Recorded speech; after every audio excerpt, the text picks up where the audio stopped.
someone in your life, your family, or friends, or neighborhood that hasn't seen this and doesn't have this information, so feel free to take these home with you and share the information about today and the season of Lent and Holy Week and Easter that's coming up.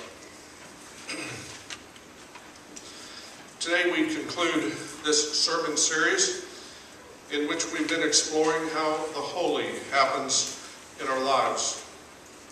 The title of the series comes from an answer to the phrase, "Stuff happens," to remind us that amidst of all the stuff that happens, holy happens also. Now, I have a definition of holy. It's come from several different sources. Jake's going to put it up there for us now, and this is my definition of holy. Encountering and experiencing God in a way that moves us to say, yeah, God exists, and I feel God's presence right now. If I were to ask you, where do you most experience holy in your life? Where do you most often feel God's presence in your life? My guess is there'd be a lot of answers, a lot of different places, a lot of different times over your life.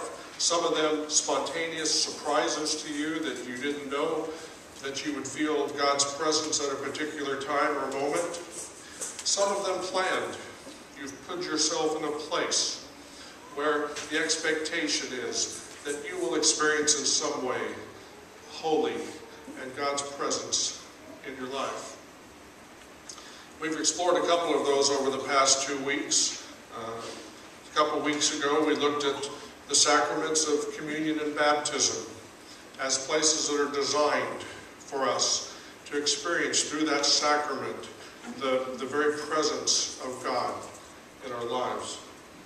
Last Sunday we looked at a deeper understanding of the whole concept of Sabbath, how we find that time and that place in our busy weeks and in our busy lives to simply be present with God and experience God's presence and the holiness of God. Both of those opportunities we've explored primarily as happening, or significantly happening, is in worship.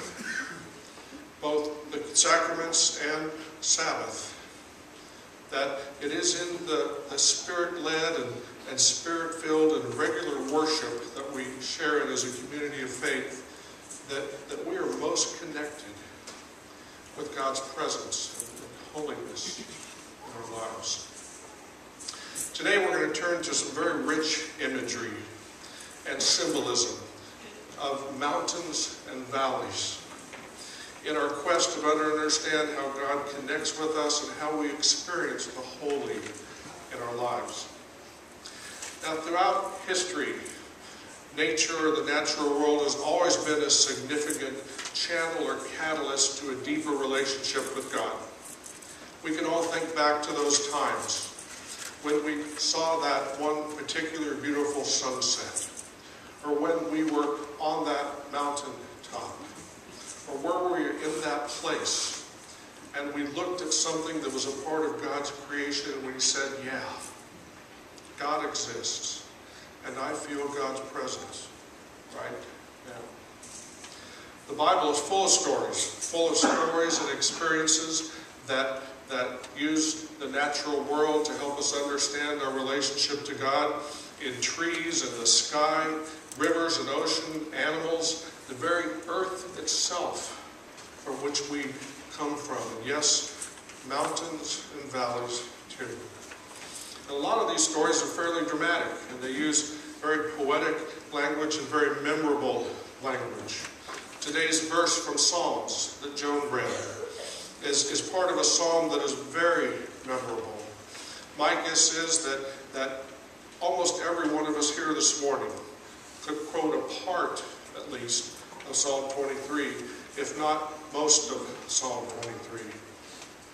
And it's in that psalm that we hear those words, even though I walk through the darkest, deepest valley, I will fear no evil, because God is with me. I share that psalm often, obviously, at times of funerals and celebrations of life that have come to an end.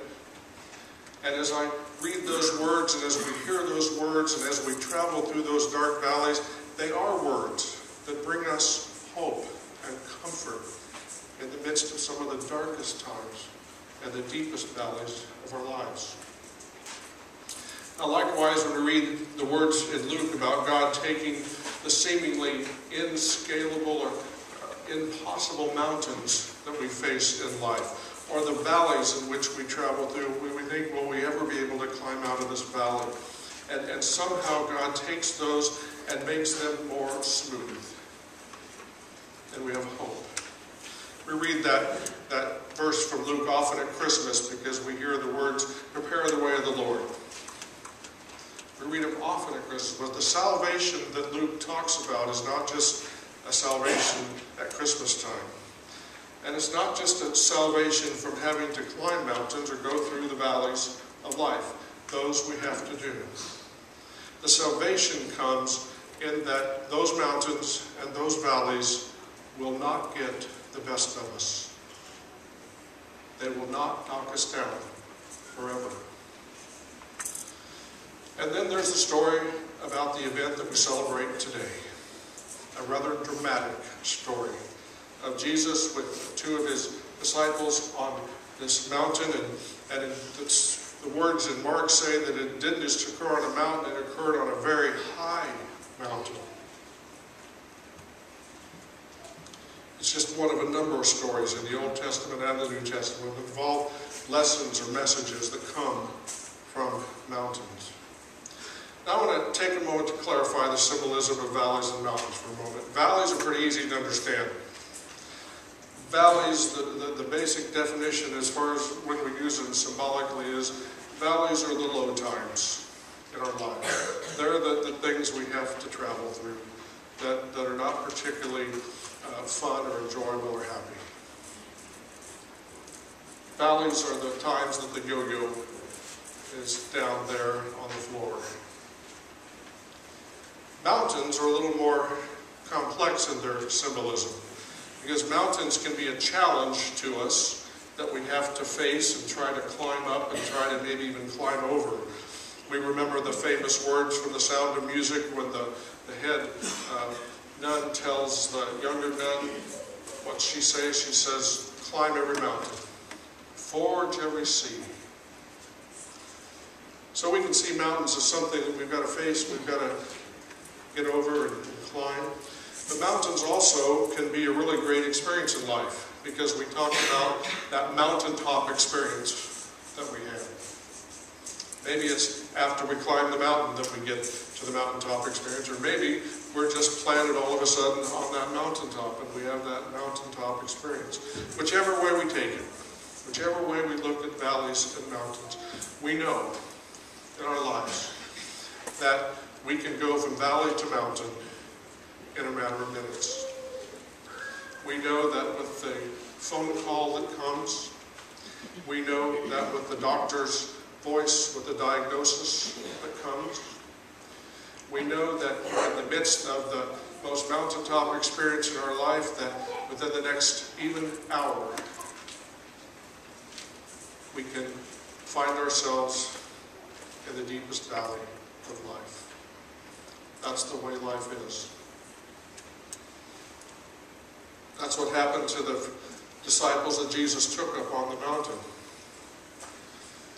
Words say that they were afraid, they were scared about what was happening on this mountain. And a voice came to them and basically said, it's okay. This is Jesus, this is my son. He's going to walk through you through the valleys of life. He's going to be with you as you face the mountains of life. Listen to him, follow him, hold his hand, and he'll take you through it. Mountains and valleys are not that far apart sometimes in our lives. I did a little geographical exploration this week. Jake's going to bring up a picture that I want to show you. Bring up that first picture if you would, Jake. That is Mount Whitney. That is the highest mountain in the 48 contiguous states of the United States. There's a higher mountain in Alaska. But this is the highest one in the basic 48 states of the United States. It is 14,494 feet high. It's not as high as the highest mountain in the world, which of course is Mount Everest. Mount Everest is 29,000 feet, just to give you a reference of how high this is. But Mount Whitney is very high. Now, believe it or not, people climb that mountain. As I read about that mountain, there are different ways to climb that mountain, believe it or not. There's different trails. I looked as hard as I could to figure out where in the world there would be a trail on that mountain. But people climb that mountain. It is not an easy mountain to climb, obviously. It's very hard. But everybody who's climbed it says the view from the top of the mountain is the most beautiful view in the world. Now I want to show you the lowest place in the United States. Jake, bring that next slide up there. That's the lowest place in the United States. It is called Death Valley. It is 282 feet below sea level. It has the distinction of having the highest temperature ever recorded in the Western Hemisphere of 134 degrees. We thought our summers in Kansas were hot. Can you imagine 130? Not much grows in Death Valley, kind of an appropriate name. There's a lot of sand and a lot of stuff that doesn't need much, and not a lot of life there in Death Valley. By the way, the lowest place in the world, of course, is the Dead Sea, which is 1,360 feet below sea level, just to give you an idea of the difference. Now, I found what's most interesting with Mount Whitney and Death Valley.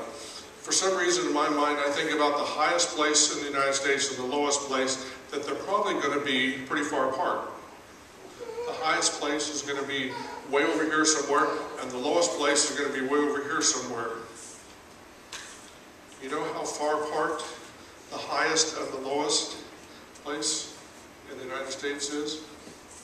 85 miles. 85 miles apart from the highest mountain to the lowest valley.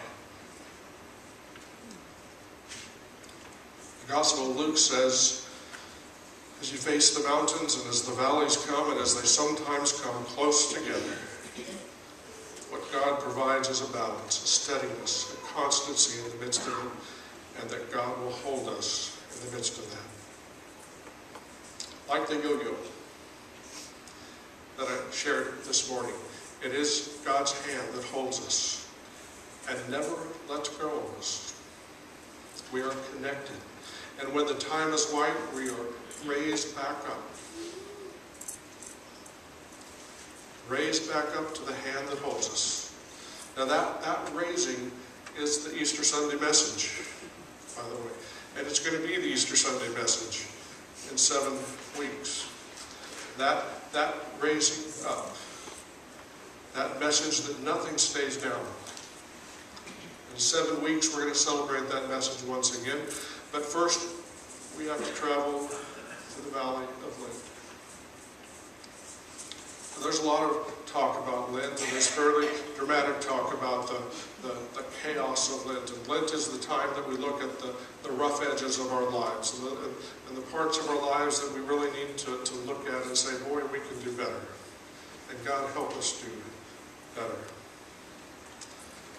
But there's clarity that we have today as we get ready to begin that journey. And it's the same clarity we're going to have at the end of the journey. And the clarity is that we start our journey with the same message that we end the journey. And that is that we are raised up. We're raised up to climb the tallest mountains, to travel the lowest valleys, to know that God's hand holds us in the midst of it all. If you look at all the messages in the Bible about mountains and valleys, all the things that happen, there is a common theme. And that is that we are claimed, we are loved. We're a part of something good. We are created for a great purpose. Brian McLaren, in his book Naked Spirituality, talks about his experience through nature of making this realization that we are part of something, and that there is something that holds us and keeps us and walks with us. I want to share with you just a few words from his experience that he had as a boy at a church camp. He says, I walked several paces away from my friends and lay back in the grass, fingers interlocked behind my head, looking up, feeling strangely quiet and at peace. Something began to happen. I had this feeling of being seen, known, named, loved by a someone bigger than the sky that expanded above me. Young science geek that I was, I pictured myself lying on a little hill, on a little continent, on a little planet, in a little solar system, on the rim of a modest galaxy in a sea of billions of galaxies. And I felt that the great, big creator of the whole shebang was somehow noticing little, tiny me. It was as if the whole sky were an eye, and all space were a heart, and I was being targeted as a focal point for attention and for love. McLaren experienced what I've often talked about in my life when I'm out looking at that night sky and those stars and that infinity and that majesty of a night sky, and I think, wow, there is something more. There is something greater, and each of us are connected to that.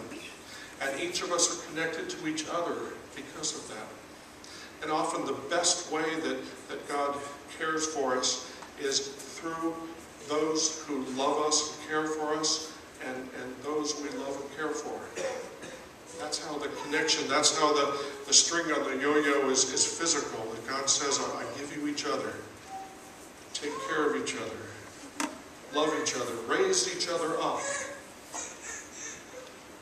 Smooth and balance each other's life.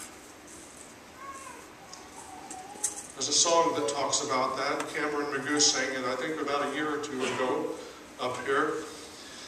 I've asked Cameron to sing it again on Easter Sunday morning. He's agreed to do that, and he's going to be here and sing this beautiful song. Wednesday worship this past week, we saw it performed by Josh Groban in the African Children's Choir. Wonderful presentation. This morning we're going to hear it sung by four fellows. On video here, they put some slides and some pictures to it. It's a beautiful song. It's called You Raise Me Up. Now I want you, as you listen and watch this song, I want you to take out your little yo-yo. And I just want you to hold it in your hand. Just put it right in your palm of your hand and hold it close to you. And I want you, as you watch this and listen to these words, to know that you are attached to a hand which claims you, a God which loves you, and that you can climb any mountain, and you can face any storm, and that God will raise you up to be more than you even think you can be, because you are connected to God. Let's watch You Raise Me Up.